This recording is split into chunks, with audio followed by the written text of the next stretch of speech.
My mom would be at all my sporting events. Let's say I was playing football, okay?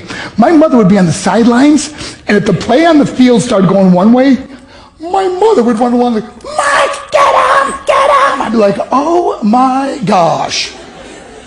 I'd get in the huddle with the other guys. They go, Mark, is that your mother? I go, no, I never saw her before in my life. See, the greatest gift my mother ever gave me, she believed in me. I have overdosed on drugs on 3 occasions where I should have been dead. But I believe I was kept here for a reason. You show me your friends, I will show you your future. How do I know this? I hung out with losers, and I became the biggest loser of them all because I gave up everything I dreamt about as a little boy because of who I chose to surround myself with. My friends would drive me home at 2, 3, 4 in the morning. We'd be drunk and high, laughing in the car. We'd pull up in front of my house in New York. They go, Mark, the light's on. I go, oh man, my mother's up. See, my mom wouldn't go to bed until she knew her son was still alive. I'd walk in, she'd say, hi Mark, how was your night? I go, it was good, Mom, I'm just gonna go to bed. She goes, can I talk to you for a minute? I go, Mom, I'm tired, I'm just gonna go to bed. She goes, Mark, I haven't seen you all day and all night. Can I please talk to you? I said, man, just leave me alone. You bug me. I slammed my bedroom door on the one person who believed in me. I was on a worldwide tour and we were wrestling overseas in Japan. After my wrestling match, I went upstairs in my hotel room and I fell asleep.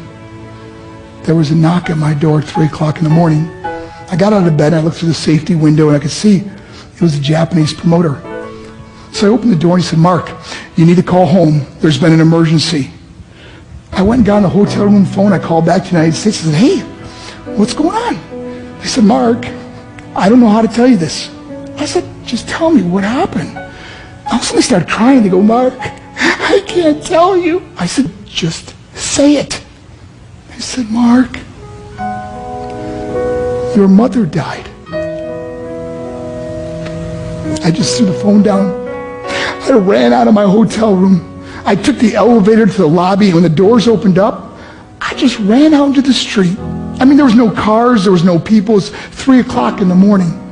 And I walked down the middle of a street in Hiroshima, Japan, and I remember looking up and just saying, Mom, I am so sorry. I flew home for her funeral, and I was so nervous to walk up to her casket, so I just stood way in the back. And I kept looking from a distance. I kept thinking to myself, Mom, please wake up. Please get up. And then I finally got the nerve to walk up to her. And as I got closer, I could see my mom for the first time. I mean, she was so beautiful. She was dressed in white. I mean, she looked like an angel. And I just stood over it. I said, Mom, you are my hero. Everything I am, everything I hope to be was because of you. You loved me so much. You gave me a life. You're the only one that ever believed in me. How did I repay her? By getting drunk, by getting high, by getting stupid, by hanging out with losers? For what?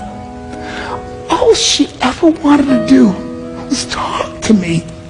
I wish I could talk to you now, Mom. I wish you could see what I'm doing. Why couldn't I have been a better son?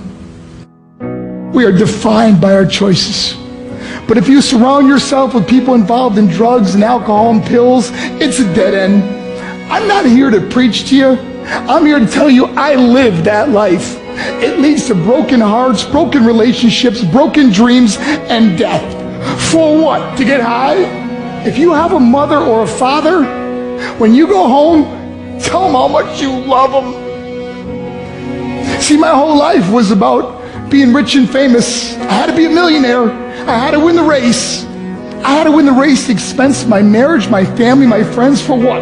To be all alone in the world? I learned what is truly important, and that is how precious this gift of life is, and our families, and how quickly it can be taken away.